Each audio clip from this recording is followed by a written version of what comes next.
पीले दांत वाली बहू। रंजना कभी ब्रश नहीं करती थी। उसे कितनी बार उसके माँ बाप ने डांटा, लेकिन उसका कोई असर उस पर होता ही नहीं था, जिस कारण से उसके दांत पीले पीले हो जाते हैं। शादी के बाद अरे बहू, वैसे तो तुझ में कोई कमी नहीं है, पर तेरे दांत इतने पीले कैसे है बेटा? कैसे मतलब? कोई सर्जरी थोड़ी ना कराइए। वो तो क्या नाम, मैं ब्रश नहीं करती थी तो पीले हो गए। अब क्या करूं? आप कहें तो लाल करवा लूं या फिर काले? यार ये क्या है, क्यों माँ से लड़ रही हो? लड़ रही हूँ? अरे मैं लड़ रही हूँ या ये बोल रही है कि दांत पीले हैं, पीले। अरे तपस्या थोड़ी ना की है इन्हें पीले करने के लिए।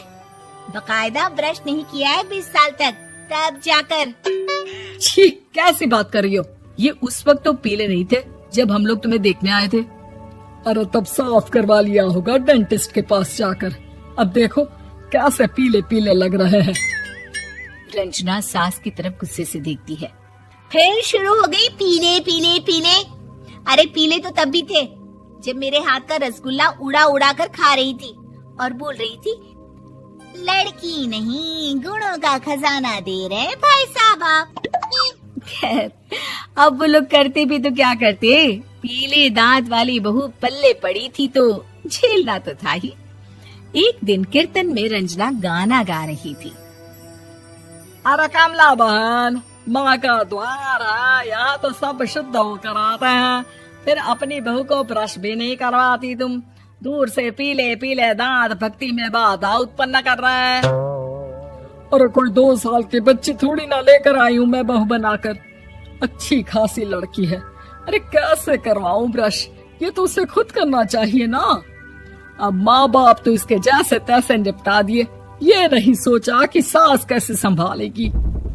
सास बहू को लेकर घर आ जाती है, लेकिन सोच लेती है कि अब इसे लेकर कहीं नहीं जाएगी। अगले रोज बहू कहती है, अरे क्या हो गया, मंदिर नहीं जाना क्या? कीर्तन का वक्त हो रहा है। मेरी मधुर वाणी से कान्हा जी जागते हैं और सोते हैं। आप तो जानती है ना उनकी भक्ति में कितना मन लगता है मेरा। वो क्या है ना, तबीयत ठीक नहीं लग रही है मेरी, आराम करूंगी मैं। तबीयत ठीक नहीं लग रही? अभी तो मिथुन के गाने पर नाच रही थी आप, और अब बोल रही है कि तबीयत ठीक नहीं लग रही। अरे भक्ति में मन लगा लो सासू माँ, ऊपर जाना है, क्या मुंह दिखाओगी आप? हाँ? सास को बहू की बात पर गुस्सा आ जाता है। मैं क्या मुंह दिखाऊंगी, इसकी चिंता तो ना कर, समझी? अपने मुंह की चिंता कर, जो ये पीले पीले दांत लेकर हर जगह पहुंच जाती है। पता है लोग कितना मजाक बनाते हैं। ना जी ना, मैं नहीं जाना कहीं तेरे साथ। तो ये बात है, कोई ना, मत जाओ, मैं अपने कमरे में ही बैठकर भक्ति कर लूंगी। ऊपर वाला दांत थोड़ी ना देखता है, मन देखता है, भावना देखता है। और अरे बस बस, तू सब कुछ दिखा, बस ये सफेद चमकदार दांत ना दिखाना किसी को, है? जा यहाँ से। बहू को सास की बात का कोई फर्क नहीं पड़ता, वो तो जैसी थी वैसी ही रह जाती है। सुबह नहाकर किचन में खाना बनाना, फिर खाना खाना, कीर्तन भजन करना और सो जाना। एक दिन, माँ जी मैं सहेली के घर जा रही हूँ, शाम को लेट आऊंगी। हाँ हाँ तो जाना, मैंने कौन सा तेरी आरती करनी है घर पर बैठकर। रंजना सहेली के घर जाती है, जहाँ वो पार्टी में जाने की तैयारी कर रही होती है। अरे शिखा, कहाँ जाने की तैयारी कर रही है? मैं गलत वक्त पर आ गई क्या? अरे नहीं यार, उल्टा सही वक्त पर आ गया। मैंने ये साड़ी और ज्वेलरी निकाली है यार, शाम को इनके ऑफिस की एक पार्टी में जाना है। बताना कैसा लग रहा है ये सब? नहीं यार, इस ड्रेस के साथ तो वो वाली ज्वेलरी अच्छी लगेगी। हाँ हाँ सही बोल रही है, मैंने ध्यान ही नहीं दिया। वैसे तो हमेशा से मस्त फैशन सेंस रखती है। तो बड़ा जाती होगी ना पति के साथ पार्टी में। रंजना कुछ नहीं बोलती, बस सोचती है कि यार काश ये बात सही हो जाती, पर मैं क्यों नहीं जाती पार्टी में?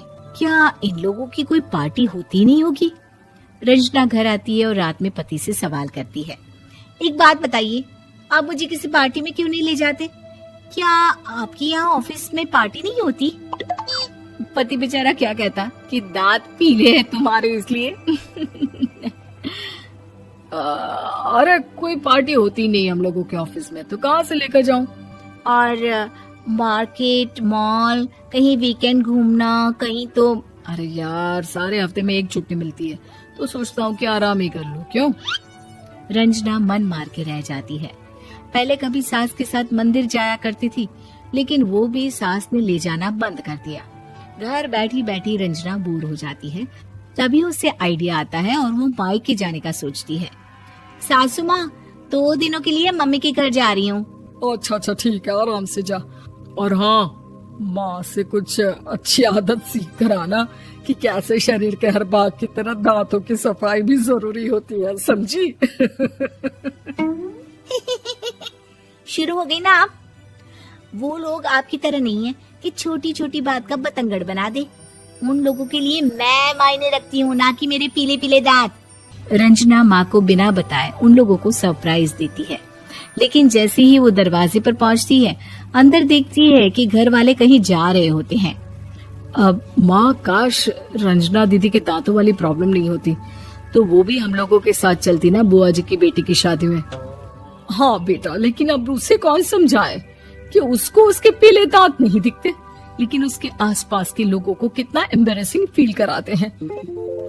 मुझे तो कितनी बार उसके स्कूल की टीचर ने शिकायत की कि उसके साथ कोई लड़की बैठना भी नहीं चाहती, और ना ही कॉलेज में कोई उससे बात करना चाहता था।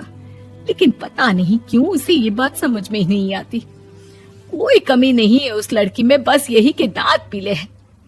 वो तो भला हो जीजा जी और उनकी माँ का, जो दीदी को जैसी है वैसे ही रखा हुआ है। रंजना को अपने घर वालों की बात सुनकर बहुत दुख होता है। वो सोचती है कि वो क्या करे, लेकिन फिर वो सीधा डेंटिस्ट के पास जाती है, अपने दांत चमकाती है और कसम खाती है कि वो रोज ब्रश करेगी। अरे क्या हो गया? तुम तो 2 दिनों के लिए गई थी ना, पर कोई ना, अच्छा है, चलो आ गई तो।